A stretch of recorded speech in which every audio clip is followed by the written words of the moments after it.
no només de les nostres dues entitats, de Creació Positiva i l'Associació de Drets Sexuals, sinó també de moltes altres companyes, moviments, grups i entitats que ens han acompanyat i que segueixen acompanyant-nos en aquest camí. Sabeu, per les que no conegueu ben bé què és l'Agenda 2030 feminista i d'on ve, us faré una pinzellada molt ràpida perquè aquí hi ha gent que ha vingut que és superinteressant el que ha d'explicar i a mi em ve molt de gust escoltar-les, per la qual no vull agafar massa espai, però sí dir-vos que el camí que vam començar amb aquesta Agenda 2030, nosaltres el vam començar quan ni tan sols tenia nom d'Agenda 2030 a Nacions Unides, és a dir, quan estàvem parlant llavors del post-2015. I des de Creació Positiva i l'associació ens vam asseure, també fruit d'una llarga trajectòria de col·laboració amb molts altres espais, i vam dir, aquesta agenda que van fent a Nacions Unides, que van negociant, que van parlant, tota aquesta gent que està tan lluny i que no sabem massa ni què fan, ni què diuen, ni per què serveixen, al final, a nosaltres, a les nostres entitats que són petites, que són locals i que cada dia obren la porta per atendre gent que entra amb necessitats determinades, ens estan afectant i ens estan afectant molt. Per la qual vam dir, alguna cosa hem de fer i la primera cosa que vam pensar que havíem de fer era intentar trobar aquest vincle que poguéssim traslladar a totes les nostres companyes de la necessitat de veure com la feina local té un impacte claríssim amb la feina global i la feina global amb la feina local. És a dir, que el que es decideix a Nacions Unides, el que es decideix a diferents espais de participació multilateral, sí té un impacte amb el que nosaltres treballem cada dia quan obrim aquesta porta. Llavors, i a la vista està, vull dir, estic com espantada, ho venia parlant amb les meves companyes, de veure les notícies i les imatges d'aquest matí amb els titulars de com el Parlament Europeu, Vox, estava fent un acte on ha dit que gràcies a la batalla de Lepant i a Carlos V en Espanya les mujeres no llevan burka. I això ho ha dit al Parlament Europeu, i lo greu no és que ho hagi dit al Parlament Europeu on té un espai que nosaltres no tenim, per cert, però és que a més la gent del Parlament Europeu s'ha aixecat i aplaudit, o sigui que la gravetat és important. Llavors, arribats a aquest punt, està clar que per nosaltres era clau no només fer aquest vincle entre agendes globals i locals, que és el que hem vingut treballant des del 2015, sinó també fer les aliances que per nosaltres són fonamentals entre totes nosaltres com a lluitadores, defensores de drets humans de les dones i impulsadores de tot el que és la defensa i reivindicació dels drets sexuals i reproductius, que és el tema clau que per nosaltres ha de travessar l'Agenda 2030. Dit això, i explicar-vos que arribem a aquest seminari no només ha tingut aquest component de feina molt important, sinó que a més jo també sent positiva, perquè ara només he estat una mica negativa. Llavors, sent positiva vull dir que hi ha hagut com una alineació de forces universals i energètiques que nosaltres promovem, amb la qual fa que aquest seminari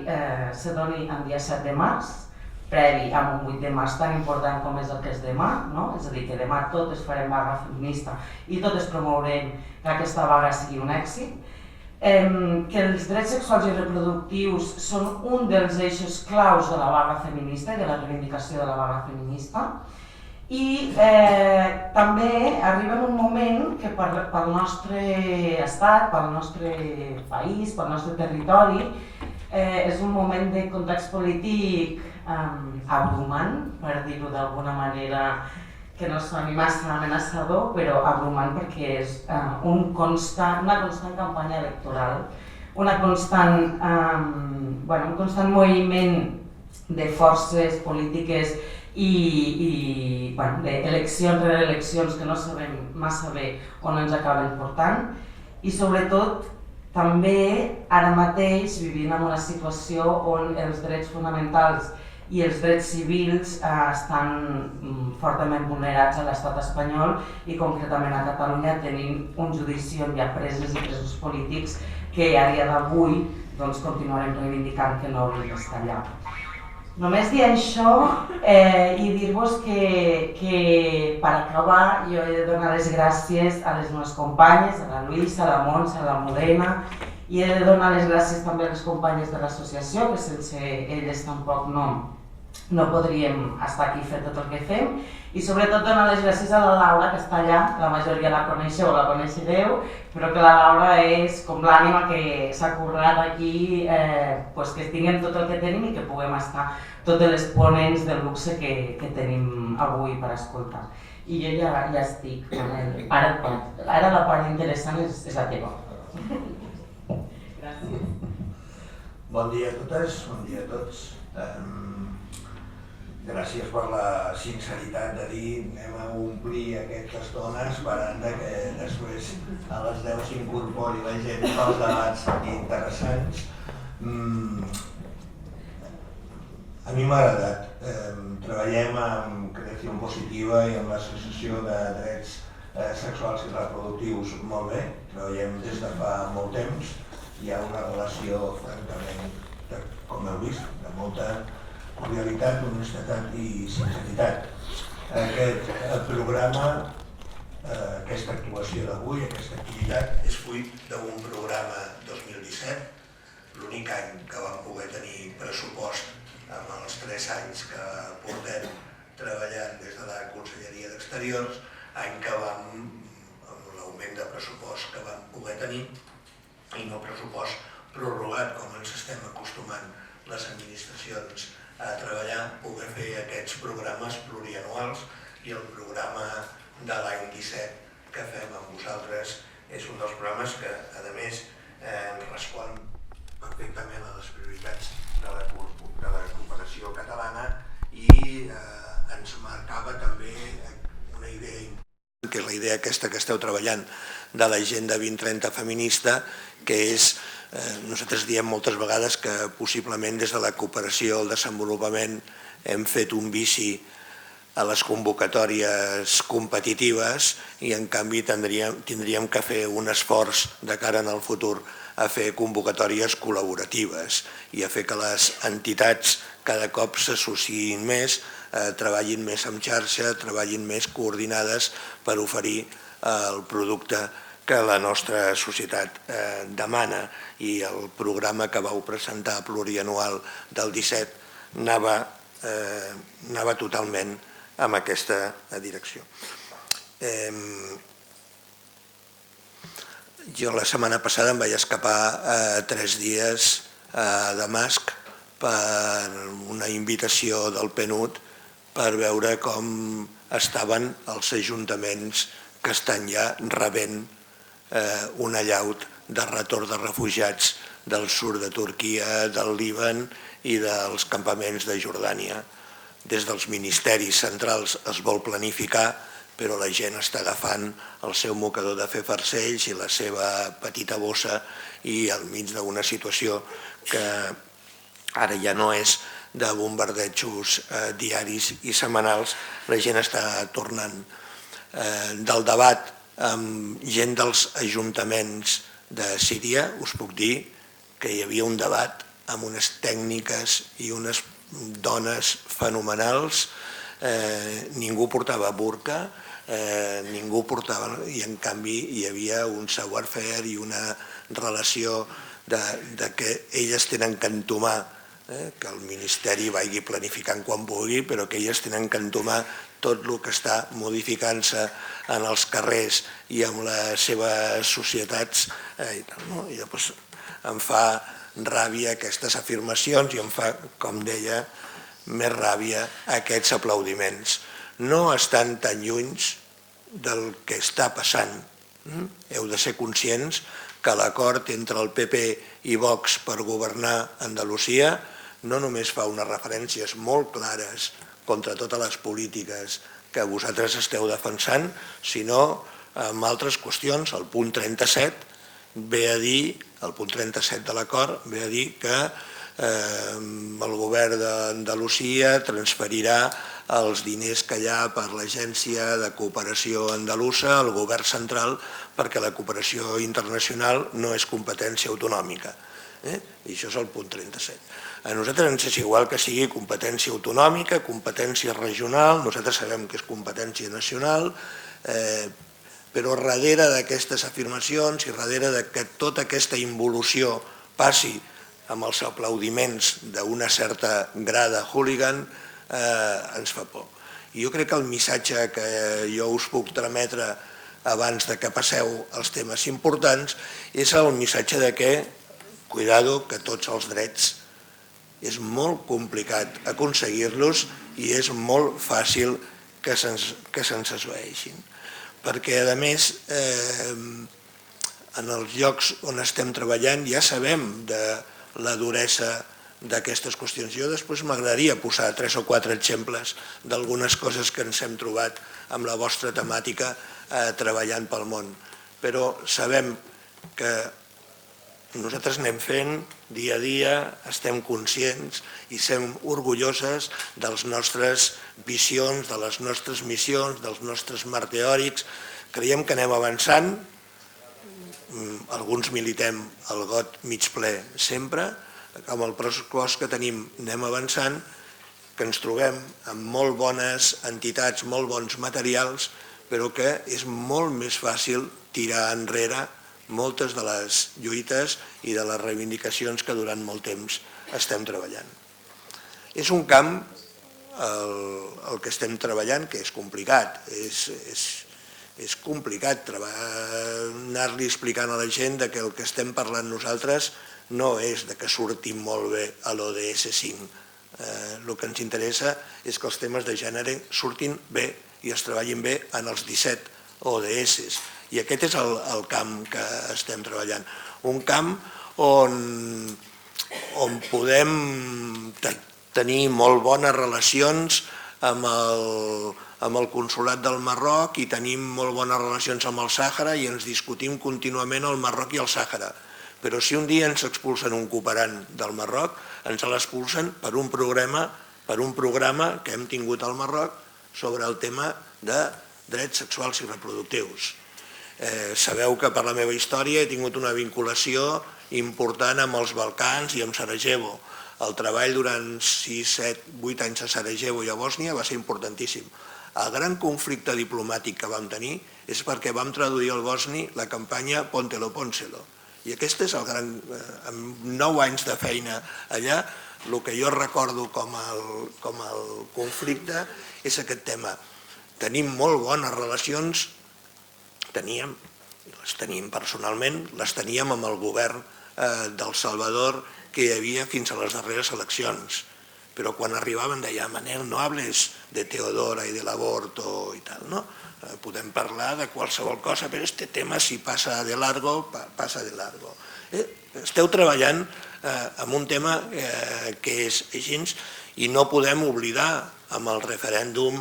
sobre el procés de pau que va haver-hi a Colòmbia el paper que l'Església Evangèlica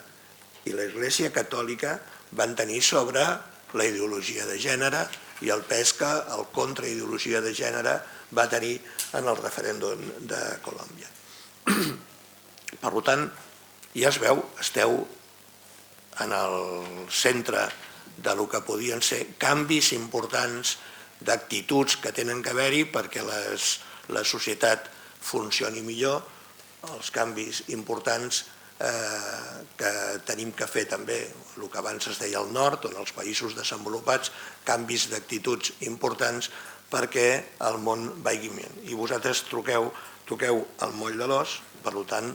felicitats, ànims, a mesura que anem tinguent pressupost o a mesura que anem tinguent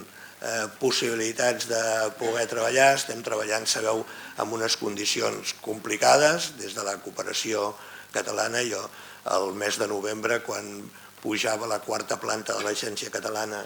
i els hi presentava a les companyes i els companys el conseller Alfred Bosch, jo vaig començar dient mai m'hagués pensat que en 30 mesos us presentaria 3 consellers. Estem treballant en aquestes condicions, estem treballant amb pressupost prorrogat, però propostes com la que ens arriben de creació positiva i de l'Associació pels Drets Sexuals i Reproductius, amb el que puguem ens teniu al costat. No perdeu aquesta idea de la incidència. Jo crec que aquest país, en general tots els països, però el nostre no és un país on tingui un departament de bones notícies important per anar explicant les coses bones que fem, però l'intergrup parlamentari té una força que vosaltres la cuideu i tal. Jo crec que la setmana que ve feu una activitat a Nova York que té a veure amb aquestes coses.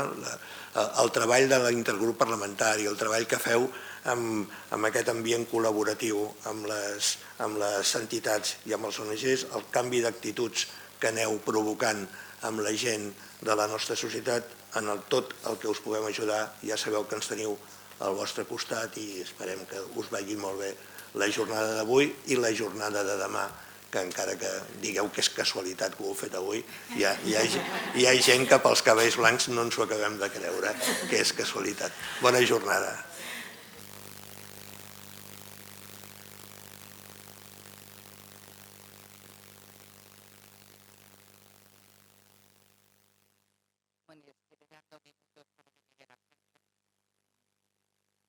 Le comentaba a Silvia, bueno, buenos días, porque yo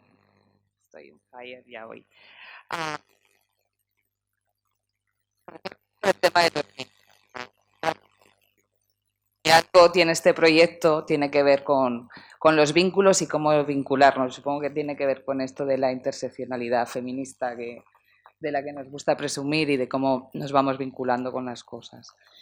Y como lo personal es político, pues os comento algo que para nosotras es absolutamente personal, pero que también es muy político. Yo creo que como entidad, Creación Positiva nació aquí, en esta misma sala, hace 18 años. Ay. O sea, sí, más o menos, sí. Y 18 años porque nada más constituirnos bueno, pues decidimos así, porque como era algo sencillito, hacer una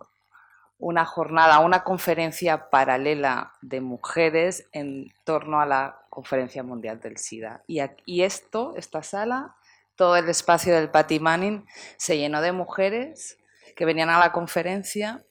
y que paralelamente a la conferencia estaban aquí trabajando con sus talleres, con sus tapices, enseñándonos a lo que hoy para nosotras es como un eje vertebrador de nuestra entidad, es trabajar en red, trabajar en redes y trabajar con otras mujeres, codo con codo, dialogando, reflexionando, compartiendo, disintiendo, pero siempre dialogando y aprendiendo de las unas y de las otras. A mí me emociona, porque estoy todavía viendo a las brasileñas con unos tapices maravillosos que en los años en los que se homenajeaba a las personas que habían muerto por el VIH, ellas dieron una vuelta y homenajeaban a las que habían sobrevivido, las que seguían luchando por el tema del VIH. Y yo creo que ese espíritu de las mujeres brasileñas nos ha invadido. Hoy a las que os conocía y habéis entrado, todas me decíais, estoy agotada, estoy agotada, estoy agotada, estoy agotada, estoy agotada. Estáis agotadas, pero estáis aquí. Y esto significa que en este trabajo, con el tema de las redes, aunque estemos agotadas, seguimos que tenemos que seguir aquí, porque tenemos que seguir aquí. Porque los fundamentalismos están llamando a nuestras puertas, están entrando en nuestras cocinas, han entrado en nuestros dormitorios mucho tiempo y están agazapados allí. Y estamos agotadas, pero estamos aquí. Y os agradecemos mucho que estéis aquí, con vuestro agotamiento, pero con vuestras miradas, y sobre todo con esa fuerza y con esas ganas de, a pesar, seguimos aquí, hoy aquí y mañana aquí también y pasado mañana aquí. Así que muchas gracias por querer compartir con nosotras, por querer aprender y dejarnos aprender, dejar que podamos adquirir el conocimiento las unas de las otras y por vincularnos, que creo que es fundamental. Creo que nuestra formas de funcionar tiene que ver con eso, con generar esos vínculos, tejer esas redes que nos permitan seguir aquí y seguirnos apoyando las unas a las otras, incluso en el agotamiento. Esperemos que no nos extenuemos, sino simplemente que estemos cansadas, porque estamos cansadas de un año, otro año, otro año, otro año, seguir hablando de lo mismo, de nuestros derechos como mujeres y de nuestros derechos como mujeres y nuestros derechos sexuales y reproductivos, que es los derechos que nos constituyen como personas, que nos generan como sujetos, como ciudadanas, y es lo que se está cuestionando, es lo primero que se nos cuestiona cuando llaman a las puertas, nuestros derechos. Agradecer también al grupo de Monitoracha que está aquí, porque en estos vínculos que vamos haciendo, la idea también es que esta sesión pudiera ser un espacio de reflexión para que las entidades que tan generosamente están colaborando, que podamos evaluar. Para nosotras es importante saber qué se está haciendo y garantizar los derechos de otros espacios y poderlos cuantificar y medir y pedir responsabilidades y pedirnos responsabilidades y rendir cuentas. Entonces, agradecer al grupo de Monitorache porque esto forma parte también de una sesión de aprendizaje, de reflexión, que a partir de aquí podamos construir los indicadores en temas de fundamentalismo. Así que muchas gracias, que además en vuestras agendas plenas ya comparto los agradecimientos a las compañías de la Asociación de Planificación Familiar, no sé si me sale así, y a las otras compañías que también están, que no se ven, que están en la entidad que hace posible que podamos estar aquí. Agradecer a las entidades públicas que han facilitado que podamos hacer este proyecto, que podamos hacer esta sesión, que es la Agencia de Cooperación Catalana, y a la Diputación de Barcelona, y agradecimiento a todas las personas que harán posible que esto se pueda ver después, que podamos tomar un café y que además en otros lenguajes también puedan adquirir este conocimiento. Y con más, y antes de que me ahogue, porque me tocaba ser la breve, pasamos a la segunda mesa, ¿no? En el que, bueno, pues tendremos la oportunidad de poder escuchar a expertas en la materia. Así que, Almudena, si quieres, endavant, y moltes gràcies a totes per estar aquí.